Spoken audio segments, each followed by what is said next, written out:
Welcome to Sports Profile, your ultimate destination for everything sports. From epic highlights and expert analysis to breaking news and unforgettable moments, we've got it all covered. Join our team of fans, players, and dreamers as we celebrate the thrill of the game. Don't just watch the action, be a part of it. Subscribe now, hit that bell, and let's dive into the world of sports together. Are you ready to play? Let's go. Arsenal came back from 1-0 down to book their spot in the EFL Cup semi-finals thanks to the Brazilian second-half hat-trick. Gabriel Jesus scored a superb second-half hat-trick to hand Arsenal a much-needed 3-2 win against Crystal Palace and send them into the Carabao Cup semi-finals on Wednesday night. The Brazilian, who had only scored one goal all season before the tie at the Emirates Stadium, produced three wonderful finishes to get Mikel Arteta's side back to winning ways after two costly draws in the Premier League. The out-of-sorts hosts couldn't have gotten off to a worse start, though, as they fell behind inside 4 minutes when Jean-Philippe Mateta took advantage of an error from Jakub Kiwior before racing away and beating David Raya. It was an awful opening for Arteta's much-changed side, and it took until the halftime introduction of Martin Odegaard for them to burst into life, with the Gunners' captain producing a wonderful pass to set up Jesus for the equalizer. Bukayo Saka, another substitute, then played in the Brazilian for his second, before Odegaard sent the striker clear to complete his hat-trick in emphatic style soon after. Former Arsenal striker Eddie Nketiah then came off the bench to score a fine late header to set up a nervy finale, but Arsenal held firm to book their spot in the semi-finals.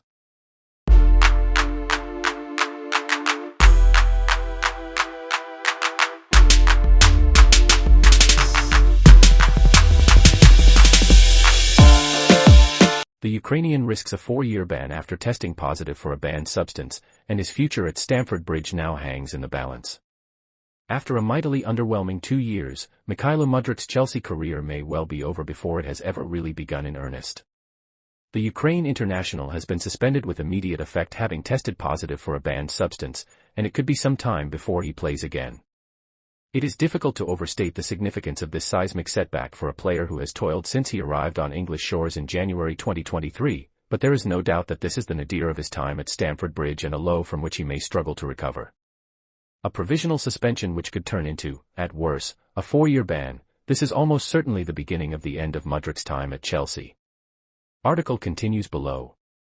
Reports emerged in Ukrainian media overnight on Monday alleging Mudryk had failed a recent drugs test, and it was confirmed by the Times on Tuesday morning that the winger had been provisionally suspended by the FA as they await an explanation.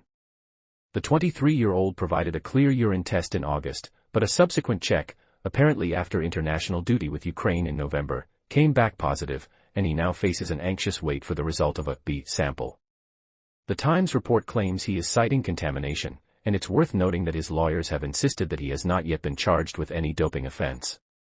Nevertheless, the failed test and subsequent suspension are crushing blows for a player who, in truth, was already fighting an uphill battle at Stamford Bridge. I have not done anything wrong. Mudryk is adamant he hasn't changed his routine since the initial test in August and is said to believe the contamination must have happened abroad, because the substance in question, believed to be meldonium, is supposedly not available in the UK. In a statement, he maintained his innocence, claiming he had, never knowingly, consumed anything illicit. This has come as a complete shock, he wrote. I have never knowingly used any banned substances or broken any rules, and am working closely with my team to investigate how this could have happened. I know that I have not done anything wrong and remain hopeful that I will be back on the pitch soon. I cannot say any more now due to the confidentiality of the process, but I will as soon as I can.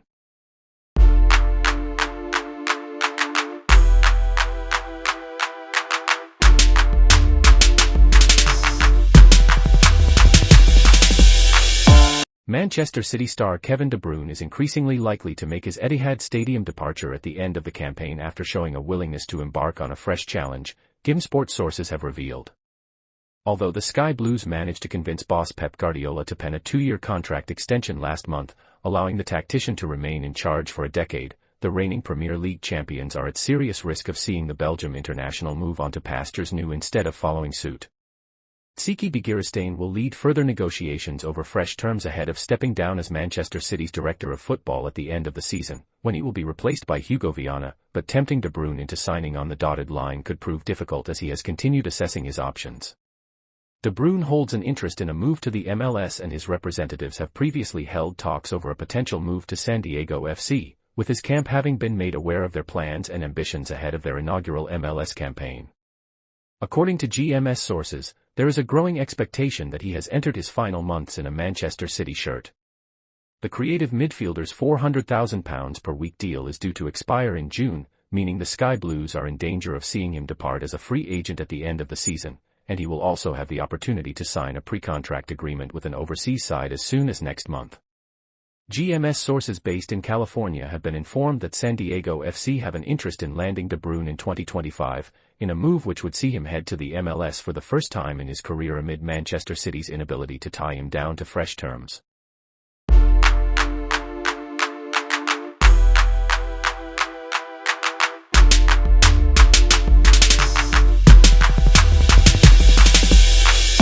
The Uruguayan opened the scoring in a hard-fought quarter-final win at St. Mary's, but his overall performance was unconvincing. Darwin Núñez has silenced his critics, kind of. The much-maligned Liverpool striker responded to constant chants of, "You're just a sh*t Andy Carroll," at St. Mary's on Wednesday night by opening the scoring in a 2-1 win over Southampton that sent the defending Carabao Cup champions into the semi-finals of this season's tournament. Núñez didn't play particularly well thereafter, but Arne Slot will obviously be hoping that the misfiring forward will be lifted by what was just his fourth goal of the 2024-25 campaign so far. The Dutch manager will also have been delighted to see Harvey Elliott double Liverpool's advantage in his first start of the season, as well as the fact that a much-changed Liverpool lineup managed to withstand a second-half Southampton fightback sparked by Cameron Archer's wonderful curler to progress to the last four.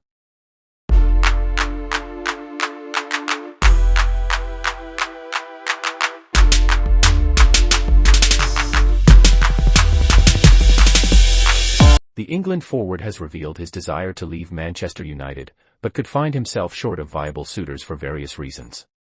It's a shame Marcus Rashford's Manchester United career has come to this. He really ought to have been one of the last remaining one-club men. After a sensational 30-goal season in 2022-23, the world thought he would fulfill his potential at Old Trafford and become a modern United great. Alas, that dream is in tatters. Following weeks of speculation that the Red Devils could move Rashford on, the man himself has come out and expressed his desire for a new challenge. Nearly 2 decades of association with United are coming to an end. The problem for both United and Rashford now is finding a suitor. His salary is among the highest in the league, with various sources claiming he earns somewhere in the region of £325,000, $412,000 per week. Despite his successful 2022-23 campaign, Rashford has not enjoyed a truly great season outside of that in the 2020s. Attitude and work ethic have long been called into question, while he is only really useful coming inside from the left despite attempts to play him through the middle and wide right. So who will bite the bullet and make a move for Rashford? What kind of move would he even accept? Where are the destinations he could land? Goal has run through every conceivable party who may hold an interest and decided where Rashford is most likely to head to next. Manchester City.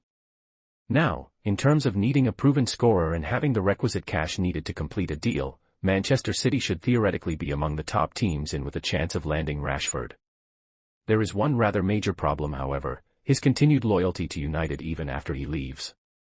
In the remarkable interview with Henry Winter in which he declared his want to leave, Rashford was asked if he would still be a Red even after he departs. Yes.